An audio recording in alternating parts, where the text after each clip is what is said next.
great. No, because I was... That way we'll have some room for no some of longer these had to move my boxes desk and things we need to put in here. Okay, but I could set the building on fire. Yep. See, I didn't receive my paycheck this week.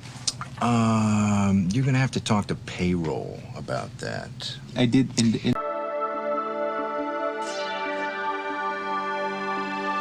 Hey guys, welcome to the Liberal Hive Mind, a channel solely focused on exposing the abundant hypocrisy of the left. Going from Donald Trump to Joe Biden wasn't just going from Republican president to Democrat, from Geodis to sleepy creepy vegetable Brandon. It was, and I guess it is, a serious philosophical shift. Two complete polar opposites. And what I'm specifically referring to is going from America first to America last. And you might think that's hyperbole, America last. All right, sure. But I mean, policy-wise, that's certainly how it feels. Everybody else's problems come first. Americans last. And boy, do we have the perfect example to pile on here to add insult to injury. We've named countless different issues. American citizens continue to struggle, especially as the economy is slowing down on a month-by-month basis. It gets worse and worse every single month as the Fed continues to increase interest rates, purposely slowing down the economy. Meanwhile, the Democrats are focused on salmon preservation or conservation and sending $50 billion to Ukraine. If that wasn't bad enough, now the Biden regime just essentially gave the National Guard a big FU right before Christmas by delaying their paychecks, meanwhile sending $50 billion to Ukraine. Let me update you guys on what's going on as the president continues to backstab his voters and of course continues to backstab American citizens. We got some stuff to get into, so let's roll the tape. Alright friends, so take a look at this headline right over here. Disgraceful. Biden regime delays paychecks to National Guard members for Christmas after announcing another $45 billion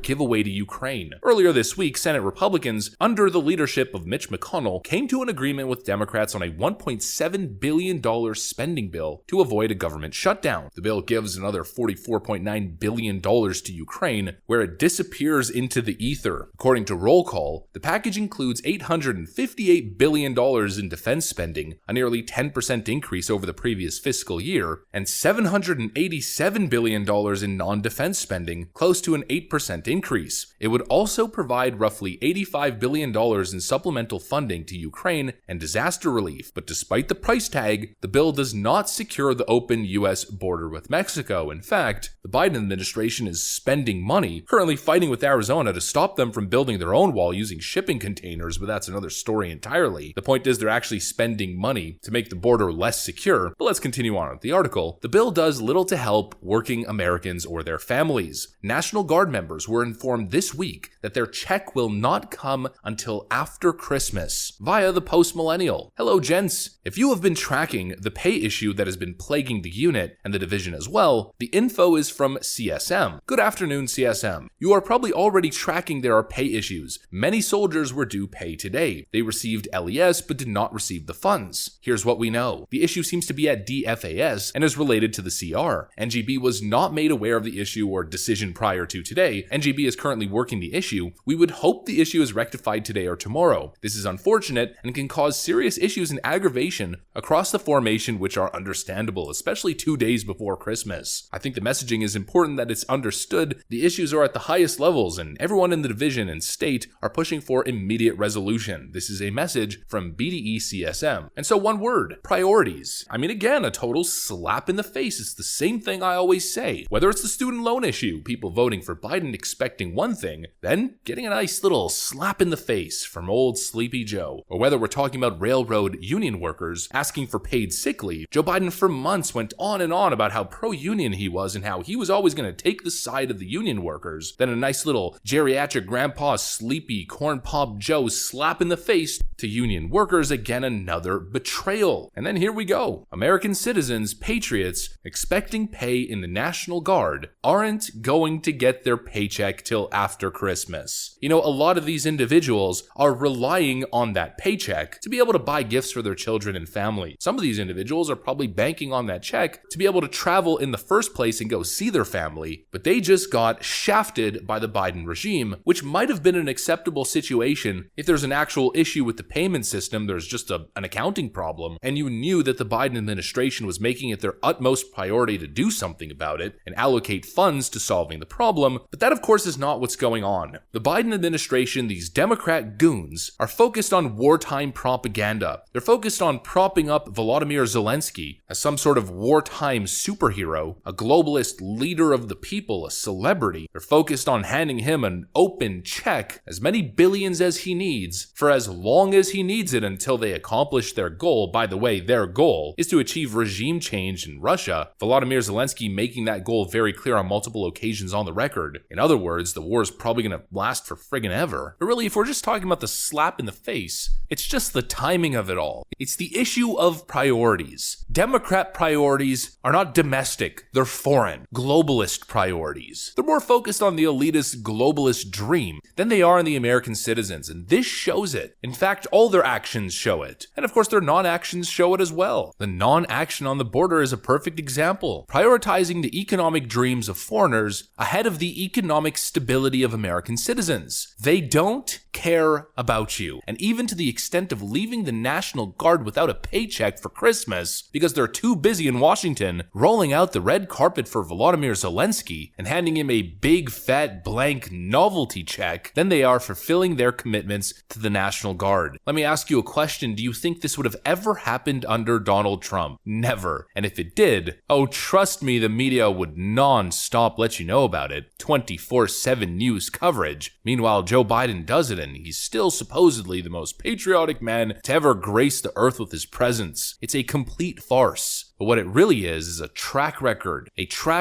of betrayal. And there's really no excuses here. To leave individuals who are selflessly dedicating their service to the country hanging on Christmas is unacceptable. With the $45 billion being sent to Ukraine, not only could you have paid those checks, but you could have had each and every single one hand-delivered in a fleet of limousines, giving out free fancy champagne while you're at it. And that probably wouldn't even scratch the surface of the $45 billion that they're spending on waging endless war. A war which, by the way, has yet to be declared and yet to be signed off by Congress, but a war nonetheless that America is fully entangled in because the elites deem it so important and vital to, I don't know, American democracy or something. And you know that you're at war when American citizens are forced to make sacrifices. Joe Biden continues to prioritize illegals over American citizens, continues to prioritize cartels over Americans suffering substance abuse, and he continues to prioritize Volodymyr Zelensky and all of his globalist dreams over the men and women who selflessly serve the country under his command. He is really the slap in the face president. That's what I got for you guys though. Hopefully you enjoyed it. If you did, make sure to leave a like and possibly subscribe to the channel if you guys are up for it. I'm gonna get out of here like usual. Thanks for watching, and I'll see you on the next one.